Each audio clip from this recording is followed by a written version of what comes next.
Hello and welcome to Love Muslims Critique Islam Part 13, Spain. We will be exploring the myth that Islam enriched Spanish culture, and throughout the series of videos I'll be sharing with you the truth of Islam that you won't get from the mainstream media and you won't get from Muslims. So let me reveal to you the secrets imams don't want you to know and take you on a journey of absolute truth. The modern view that pre-Islamic Spain, Hispania, was barbarous is a myth, and Spain before the Moors was not in the Dark Ages. The Visigoth Catholic Kingdom was a prize of wonder to the 8th century Muslim invader that reached as far north as central France, sacking towns and villages and burning churches along the way. They took less than 10 years to reach northern Spain, but were stopped from having an Islamic stronghold in the rest of Europe when they were defeated by the forces of Charles Martel. See, the first for booty and slaves is what drives the Muslim armies onwards from North Africa in the spirit of jihad, which is holy war. They used force to overcome resistance and granted pacts to the Visigoth leaders to either convert to Islam, become second-class citizens and pay a jihad, which is a protection tax, under Islamic rule, or die. Which would you choose? The overall objective is therefore to humble the people and get them to submit. And the pacts and treaties were only temporary. You see, the Muslim invaders were heavily outnumbered and needed the cooperation of local leaders. So certain privileges were awarded to those showing little resistance by allowing them to keep their land, servants and religion. Chronicles of the time describe a gradual grinding down of local Christian resolve and would use large cauldrons to boil the flesh of killed Christians to assert fear and panic to produce order and submission. Peace pacts were designed to be deceitful and justified under Islamic legal tradition. You see, the way of Islamic law is not to recognize any other law other than its own. As Muslim forces marched on, churches were burnt and destroyed, and in Cordoba, for example, Christian defenders were burnt alive as they shouted in their churches and refused to surrender. But those who did surrender, well, they were beheaded anyway. Now, despite modern historians claiming pre-Islamic Spain was in the Dark Ages, archaeologists can find no proof of this.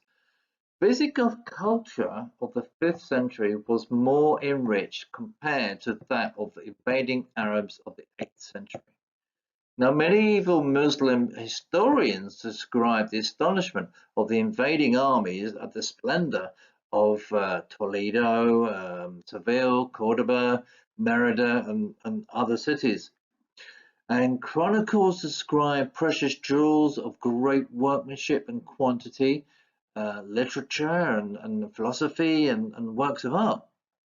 Now, a Muslim historian called Ibrahim Khaldun, he noted the cultural chasm between Arabs and the Greeks and Persians, observing the coarseness of the Arabs who were without education and were unskilled in arts and writing and mathematics, and they would use Jews and Christians to handle their administrative duties. And he also pointed out that the uncultured Arabs learned science from the Greeks thanks to translations from Christian scholars, and noted that the Caliph al-Mansur requested mathematical works of the Greeks, including applied algorithms and algebra. Christian civilization in Spain, she would have benefited greatly from Greek heritage, but it was the warring Muslims that prohibited a free flow of knowledge and commerce in the Mediterranean Sea, and consequently it slowed down Spanish development in the Middle Ages. But the picture there is of the mosque, now a church again, in Cordoba. It was the Christian Basilica of St. Vincent, which was demolished to make way for a mosque. And its Qibla, by the way, is facing neither Petra or Mecca. And they used Hispano, Roman, and Visigoth art incorporated into its works. And they also used the facade of the St. Vincent, and they adopted Roman building techniques for red and white stone brickwork that you can see in the picture for the arches, and copied the design of Greek, Roman, and Visigoth design. So there is an assumption still today that Islam preserved classical knowledge of the ancient Greeks and educated Europe with it. But the truth being that ancient Greek text and culture was preserved and studied by monks and was never lost to Islam. In fact, Roman literature and law would have been lost forever if it wasn't for the scholars and scribes of Christian Constantinople. And it was Christian scholars that brought Greek knowledge to Islam. And only because Muslim forces conquered areas of rich Greek Christian civilization. It is this ancient education that helped enhance Christian and Islamic civilization. As Muslims continued to pillage and destroy monuments and pre-Islamic heritage, the Christian population would fall due to the conversions and Christian expulsions, and Visigoth Spain dwindle as records and documentation would be lost. Changing churches into mosques would be a standard feature of Muslim rule, and all mosques had to be large in height and grandeur to impose the state of Islamic superiority. This transformation would be swift, and it will make a bold statement of conquest. As nice as it is to think that Islamic Spain was a peaceful cohabitation of culture, it was more out of convenience and necessity to survive than genuine centuries-old love fest, and there were centuries of continuous power struggle. A distinction between the two cultures becomes more apparent over time as Christian separation with Muslims in everyday life widened. I'll give an example. So it was not even allowed for a Muslim to eat what a Christian had hunted. Christian food would be strictly forbidden because Christians did not follow the Islamic ritual of halal slaughter methods. And eating in a Christian home would raise questions of impurity, because to them, Christian cooking would include forbidden food and drink like pork and wine. And all dishes and cooking implements used by Christians had to be properly cleaned according to Islamic rules. Even places where Christians had walked barefoot would be considered impure. Once they conquered, they would set about subjugating the population and assert their hold over them, and by using methods of ruthless terror.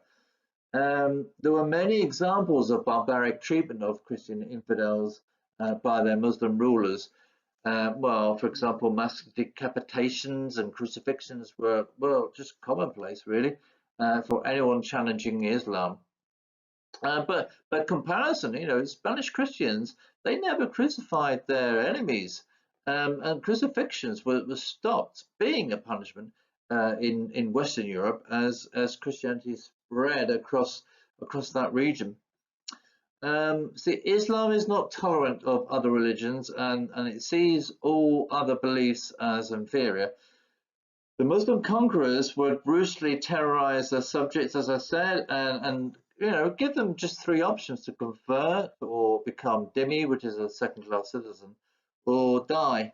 Not much of an option, really.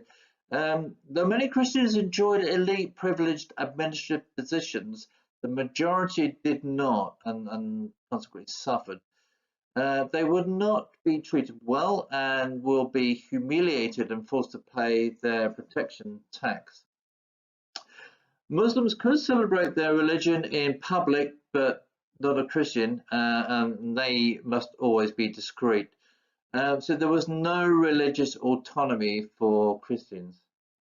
There was Christian resistance, and many were martyred for their faith.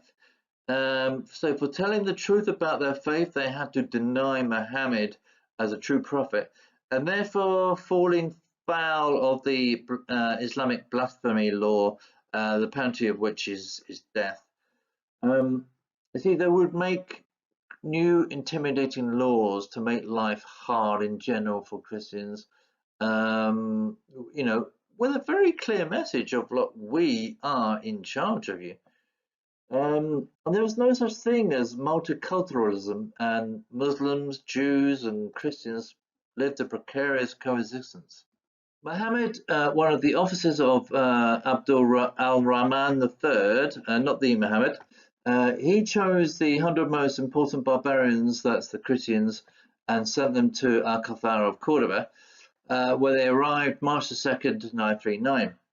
But since An-Nasir, who was Abdul al-Rahman III, he was vacationing in the orchard of An-Nura, or An-Nuria, they were taken there.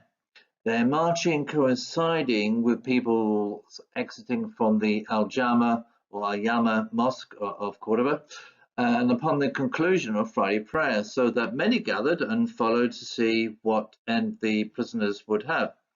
And it turned out that An-Nasir was installed on the upper balcony over the orchard facing the river to watch the execution.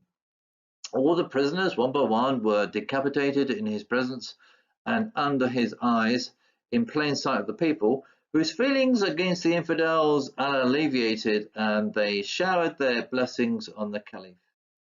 Well, there we go. Well, I hope you have enjoyed this insight into Islamic teaching. In the final episode of this series, I will be asking just how violent is Islam. But in the meantime, it's bye-bye from me. Bye-bye.